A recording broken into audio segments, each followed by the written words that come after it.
बिस्मिल्लाहिर्रहमानिर्रहीम। मोहम्मद इमरान आपसे मुखातिब है।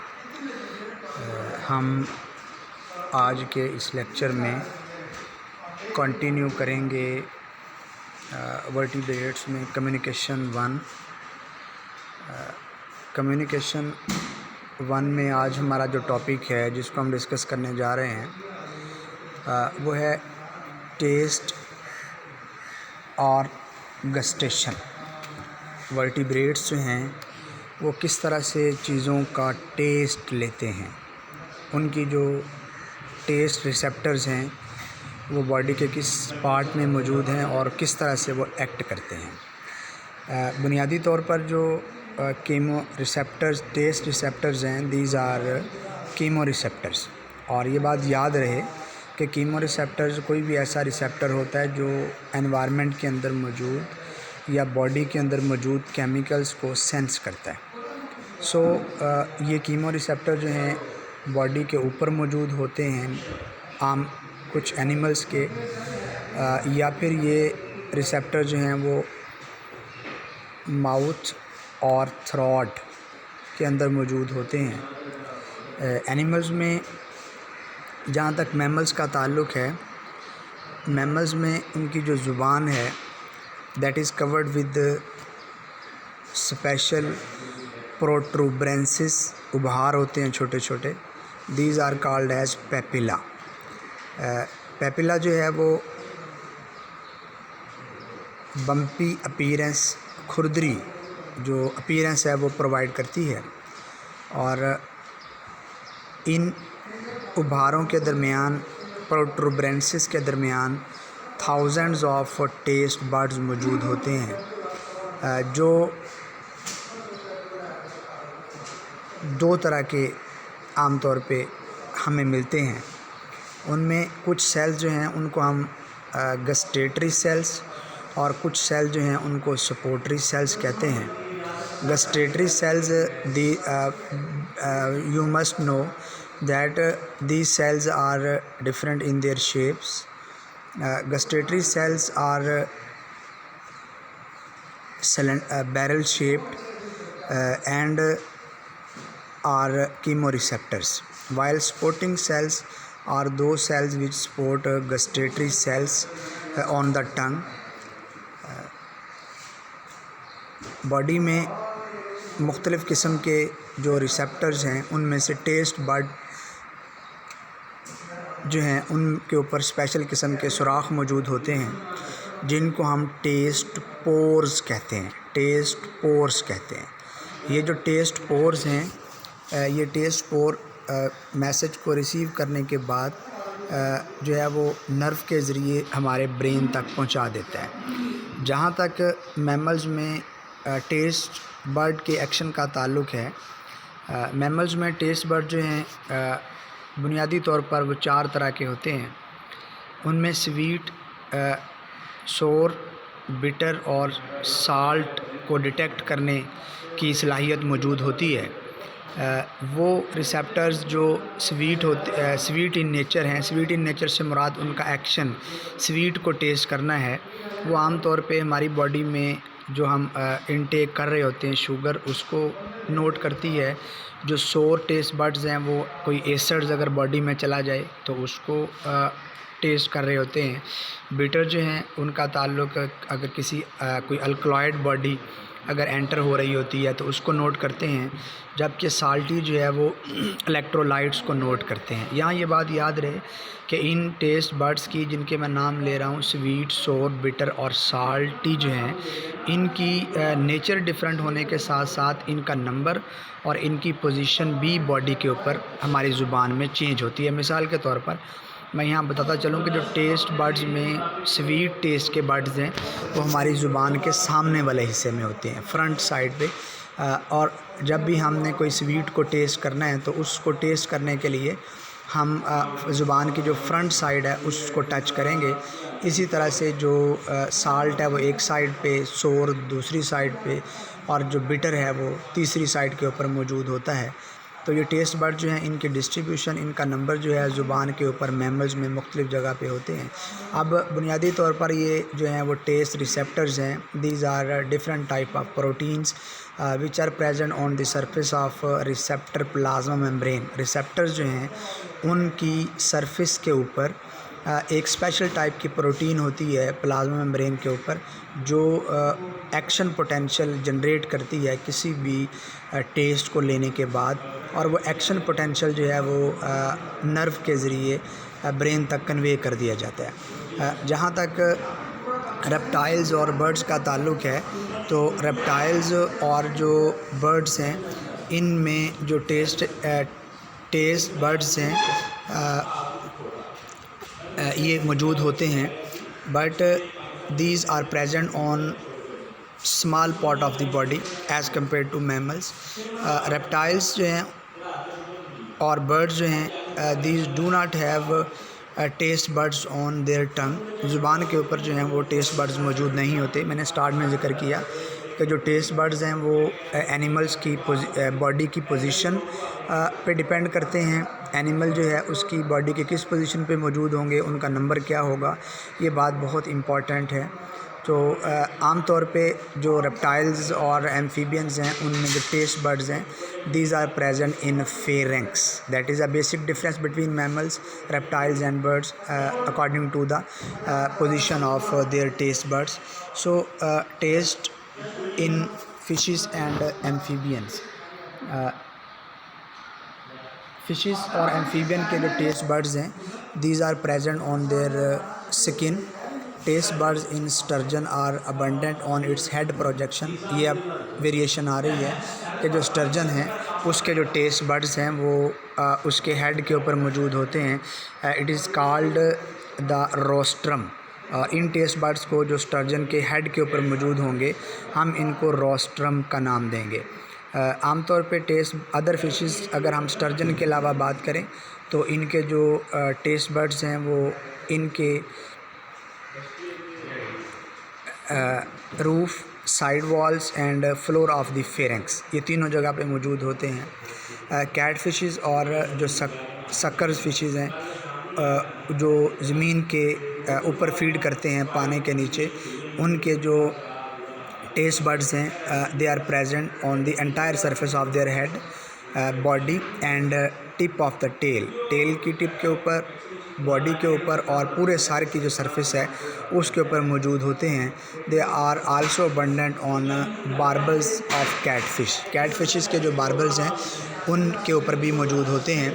तो मैंने यहाँ ये बात की है कि जो टेस्ट बर्ड्स हैं एम्फीबियन और फिशेस के हवाले से अगर हम जिक्र करेंगे तो एम्फीबियंस और फिशेस के हवाले से बड़ी इम्पॉर्टेंट बात ये है कि एम्फीबियन में ये स्किन के ऊपर मौजूद होंगे, जबकि फ़िशेस में अगर हम स्टर्जन की बात करें तो हेड प्रोजेक्शन के ऊपर। दूसरी फ़िशेस स्टर्जन के अलावा बात करें तो उसमें फेरेंक्स के रूफ, छत के ऊपर फेरेंक्स जो है उसकी ऊपर वाली साइड पे, साइड वॉल्स पे, और फेरेंक्स की जो नीचे वाली साइड है, मतलब यूँ समझ लें कि फेरेंक्स की चारों जो साइड्स हैं उसके ऊपर टेस्ट बर्ड मौजूद होंगे। जबकि कैट फिशेस और जो सकर्स हैं उनमें आम तौर पे सर के ऊपर, टेल की टिप के ऊपर और बॉडी के दूसरे जो पॉइंट्स हैं उन पे मौजूद होते हैं। और आम तौर पे जो कैट फिशेस हैं जिनके मुंह के ऊपर मूँछें मौजूद होती हैं, मोस्टैचिस लाइक स्ट्रक्चर्स मौजूद होते हैं जैसे कैट्स के। सो इसीलिए हम उनको कैट फिशेस कहते हैं। तो उनमें जो ये बार्बल्स हैं उनके ऊपर भी टेस्ट बर्ड्स मौजूद होते हैं। सो टेस्ट बर्ड्स जो हैं these are basically chemoreceptor in their nature. they are involved in the reception of different chemicals entering in the body, present in the environment, and those chemicals which are being faced by an animal. So next हमारा जो topic इसमें हम जिक्र करने जा रहे हैं बड़ा इम्पॉर्टेंट है, वो है the vision in vertebrates. Vertebrates के अंदर जो विजन का मैकेनिज़्म है वो एडवांस एक टेक्निक है जिसके ज़रिए वो अपने राउंड अबाउट में, सराउंडिंग में मौजूद जो ऑब्जेक्ट्स हैं, जो चीज़ें हैं, जो इंडिविजुअल्स हैं, जो ब्यूटी ऑफ नेचर है, कलर ऑफ नेचर्स हैं, उनको देखने के लिए इस्तेमाल करते हैं।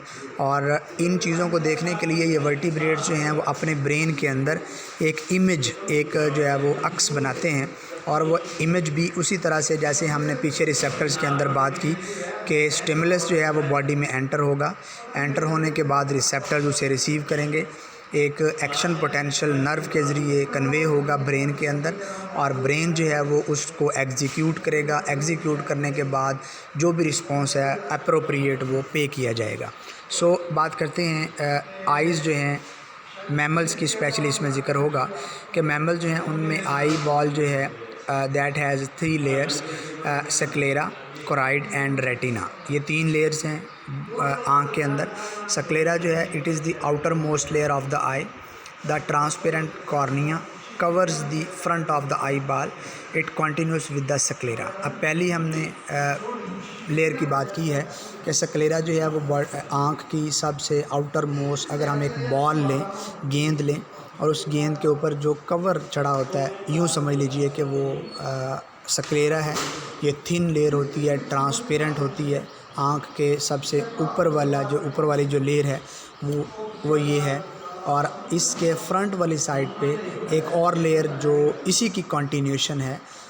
अगर आप उस बॉल की जो खाल है उसकी एक साइड पे एक डॉट लगा दे मार्कर के साथ, तो वो डॉट जो है वो डेफिनेटली उसी लेयर का हिस्सा होगा, लेकिन वो उसकी फ्रंट साइड पे होगा। इसी तरह से जो सक्लेरा है वो आँख की आउटर मोस्ट लेयर है, और फ्रंट वाली साइड पे जो है वो कॉर्निया मौजूद होता है, जो उसी की कंटिन्यूशन होती है। सेकंड लेयर जो है दैट इज़ कोराइड। कोराइड जो है that is thin middle layer of the eye, it extends to the front of the eyeball, they form the iris. यहाँ ये बात बड़ी अहम है, they form iris, ciliary bands, suspensory ligaments. ये जो तीनों स्ट्रक्चर्स के मैं ज़िक्र कर रहा हूँ, आइरस, सिलरी बॉडी और सस्पेंसरी लिगामेंट्स, इन तीनों का जो फंक्शन है वो ये है कि एक तो ये आई बॉल जो है, हमारा जो आई बॉल है उसको एक मखसूस जगह पे पकड़ के रखते हैं। नंबर 2, लाइट की एंट्रेंस और लेंस की जो पोजीशन है उसको मेंटेन करने में हेल्प करते हैं।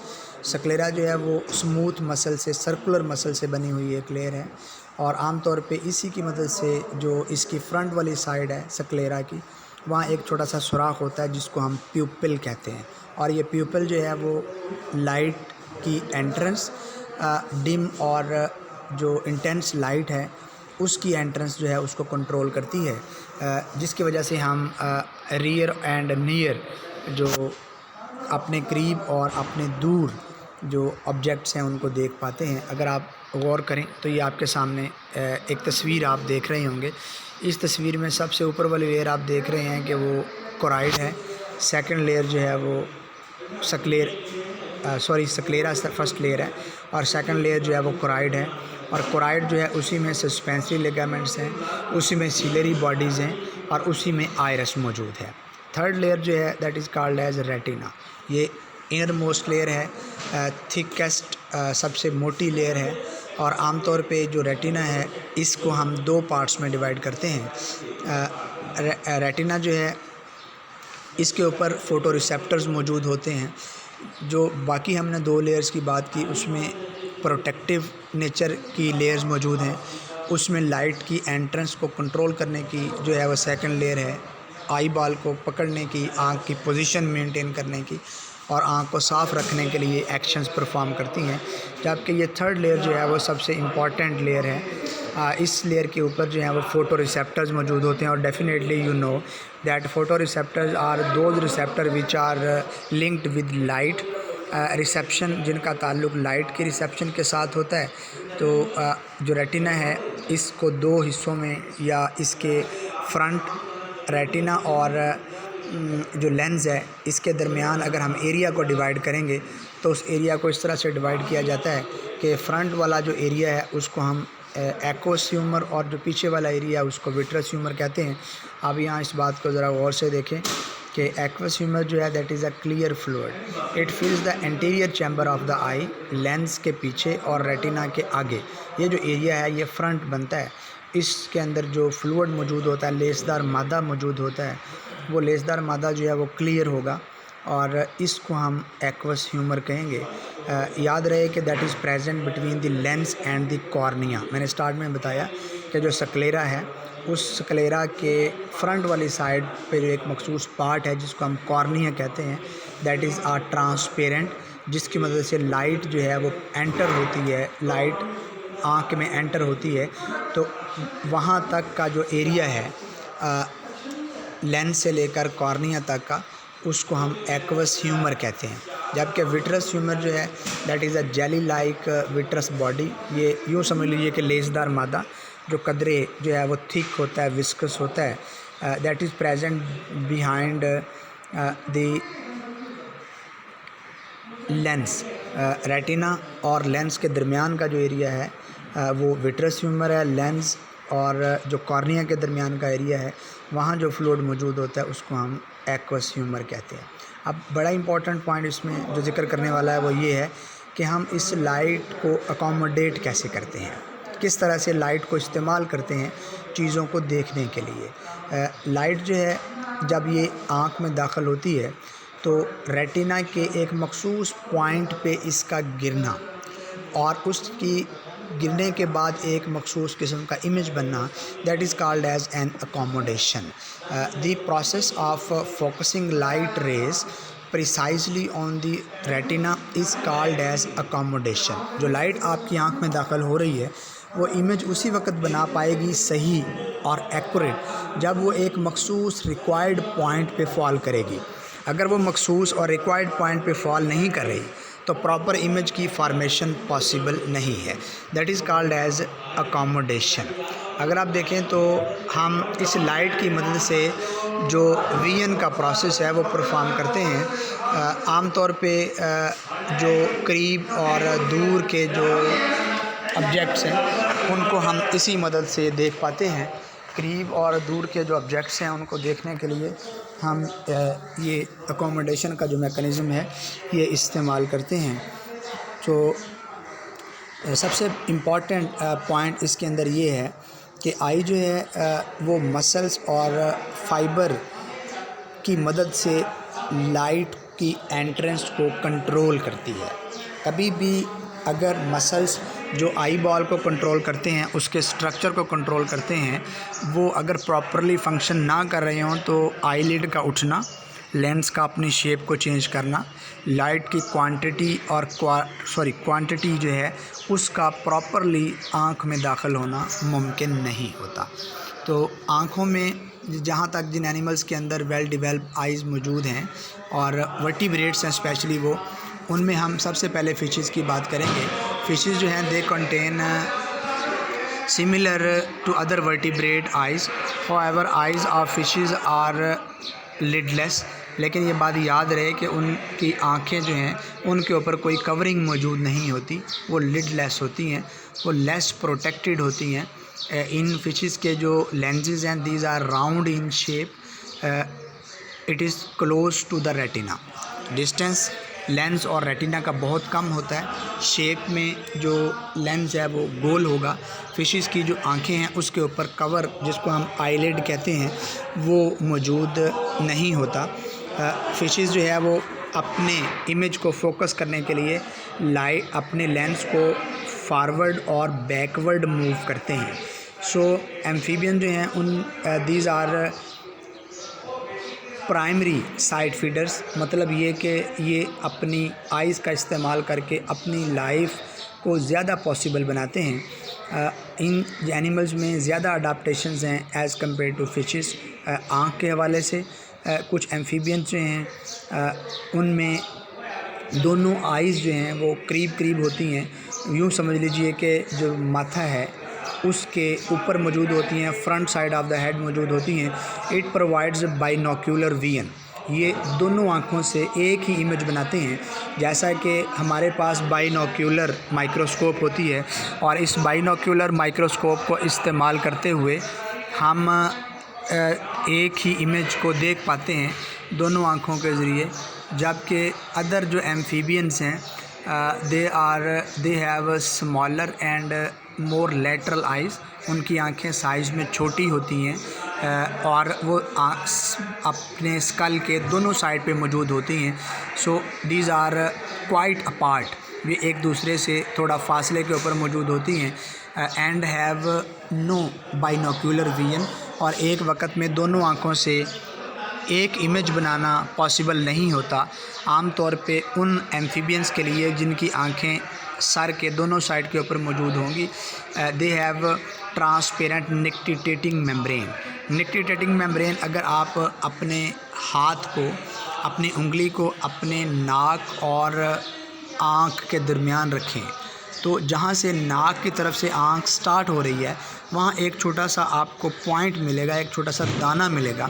एक्चुअली ये इस वक्त वेस्टिजियल ऑर्गन है, हमारे केस में ये फंक्शन नहीं कर रहा, लेकिन यही एक निक्टिटेटिंग मेम्ब्रेन है जो एक झिल्ली की तरह काम करती थी, वेब की तरह, जो आँख के ऊपर स्लाइड करती है जब कोई डेब्रिस आए, जब कोई माइक्रोब आए या कोई डस्ट पार्टिकल आए, ताकि आँख जो है उसको क्लियर करे, उसे साफ़ कर सके। तो these animals have nictitating, clear nictitating membrane, ये इन एम्फीबियंस के अंदर मौजूद होती है। उन एम्फीबियन में जिनकी जो आँखें हैं वो सर के दोनों साइड पे मौजूद होती हैं या जो एक फ्रंट साइड पे मौजूद होती हैं।